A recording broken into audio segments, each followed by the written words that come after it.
Across Europe and parts of the US, wolves have been making a comeback.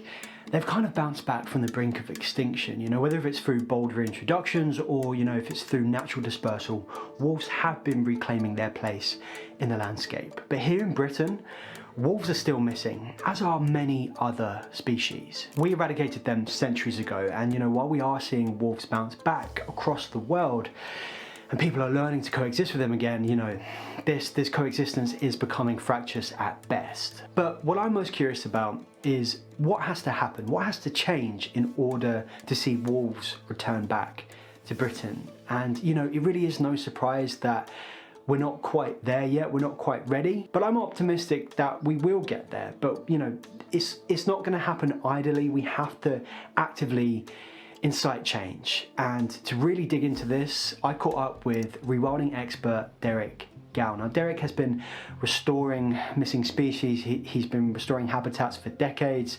He's also written many great books, including this one, The Hunt for the Shadow Wolf. It's a fantastic read if you haven't already. But speaking with Derek kind of made it clear that a lot has to change. And when it comes to actually doing things, we have a counterculture, which is opposed to doing very much at all. And once again, you have a lot of fine words and a lot of grandstanding. But when the shit hits the fan and it actually comes to reintroducing something like a beaver or a turtle dove or a wild cat, it's either so expensive you can't do it, or the whole idea becomes this merry charade in a circle of excuses as to why you can't. So I think we are some way away from restoring the wolf. So every country and every region where wolves have returned or indeed remained, it all was underpinned and kind of started with political will. In the 1970s, Italy protected its last few wolves. Then France followed, then Germany, and unsurprisingly, once the killing stopped, the wolf as a really resilient species, it was able to bounce back. In the past decade alone, we've seen wolf populations increase by more than 50%. I think it's 58% across Europe. And as part of this dispersal, we've seen them move into, pretty densely populated areas, like parts of the Netherlands. Arguably, if Britain wasn't an island, wolves would have already have made it back to the Highlands of Scotland, crossing over from the continent. Nothing short of a doggy paddle.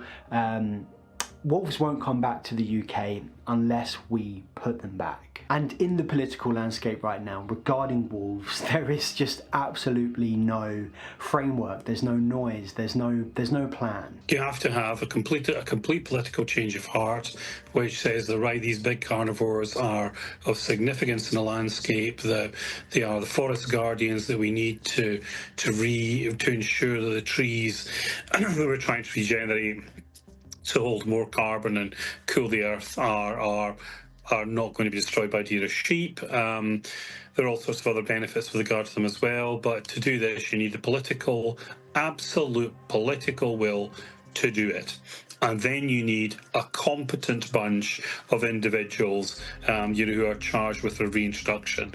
Those two things are completely absent at this point in time. And while the politics is one thing, there is this much greater need, arguably more systemic shift, which has to happen. And that's within our culture, that's within the public of Britain. And, like we've lived without large predators for so long. The lynx has been gone, the wolf has been gone, the bear's been gone. In our cultural DNA, like right now, it's, I feel like while many people would welcome the wolves' return, how would it play out if they came back? What would happen in the first 10, 15 years? Initially, the return of the wolf will be perceived almost certainly as a positive thing by many in society. The ones that hate the idea of change will be the ones who are cutting off their heads and impaling them, I'm sure, in school railings. But at the end of it all, the other thing that will come is that people become intrigued by them. They want to see them. When they want to see them, they go to places where they live. When they go to places where they live, sooner or later they start to feed the wolves. And when they feed the wolves sooner or later attack them. So there you go. That's the curve of your beginning and end. And it's after the wolves attack them is down to, well, one, you have to kill those wolves, the specific wolves that are doing that have been encouraged out to meet people and expect food from them, and then two, after that, is whether we can find it in our hearts to show much in the way of tolerance with regard to them. And we are not a tolerant species. I mean, there's examples elsewhere from continental Europe, from countries like the Netherlands, where in the main people are still in favour of them. But with every child, I mean, there only has been one incident, and the kid was released unharmed. But as soon as they start killing and eating children, it's going to be a bit tricky. And you can argue the dog case, because the dogs kill very many more people than wolves have ever done. But you're still, it's how it shifts, and that I think, looking through any kind of dark and twisting future, I don't think we fully understand. And I think to ensure that we have this, a meaningful cultural shift towards, a society which is wilder and better connected with nature, I think that can only happen through experience. So I think in many ways we have something of a chicken and the egg scenario here where, if we do bring back these charismatic and influential animals like the wolf, we'd arguably get there quicker, because people would learn that, these aren't necessarily species which we have to fear. We do have to respect them. We can't mistreat them. We would get there faster, and that's why creatures like the lynx are so important, and we're actually getting much closer to seeing the lynx come back. So, but in order to stay on the path, we have to have these stepping stones. We have to be experiencing nature fundamentally in order to be able to connect with it. And I think right now that is our biggest problem in this country, is there is such a lack of true nature that we're just not connecting with it. And also people are just, we're just not getting outside enough. Fundamentally, we're just not getting out into nature enough. And that's really my goal here with Leave Curious, is I just kind of want to bring as many people into the conversation of exploring and restoring nature as possible. And one of the ways that I'm able to do the work that I do is by my membership, is over on Patreon. We've got a real group of people there who understand that, nature fundamentally doesn't have a voice. We need to speak up for it. We need to take action for it. And that's what I'm doing here at Leave Curious. And I do that through exploring and showing you natural places, but also showing you the people like Derek and others who are working to restore it. So if that sounds like something that you want to support, then please become a member over on Patreon. The QR code is on the screen now, or you can just head to the link in the description or the comments. And I think embedded within this cultural shift will be, we need to see a shift in farming livestock.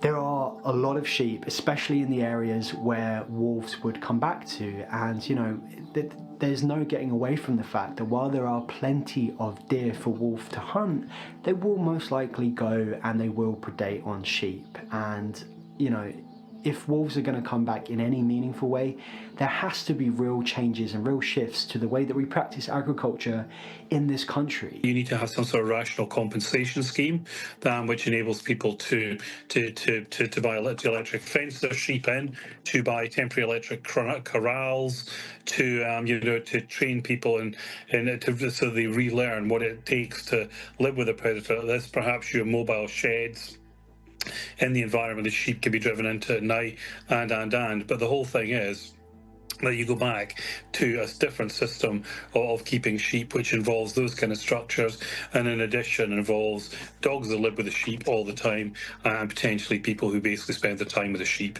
So you are looking at a complete cultural overhaul of the landscapes we have. And then if you look at the wider ecosystem, what has to change ecologically? Do we need different habitats and better habitats for the wolf? I mean, no, we don't. The wolf would be able to persist within our landscapes. Yes, they would probably appreciate a few more trees. Woodland cover is beginning to increase, even if it is non-native conifer plantations. But ecologically, the wolf would be able to persist within our landscapes. If you take humans out of the equation and all of the things we do indirectly to the landscape, there is more than enough cover, there's more than enough space, there's more than enough deer for wolf to eat. And I feel like I've said this plenty of times on this channel when talking about large predators, but the UK has a serious deer problem. We have potentially up to 4 million, I think, is the highest estimate, but you know, perhaps a more conservative is around 1 to 2 million.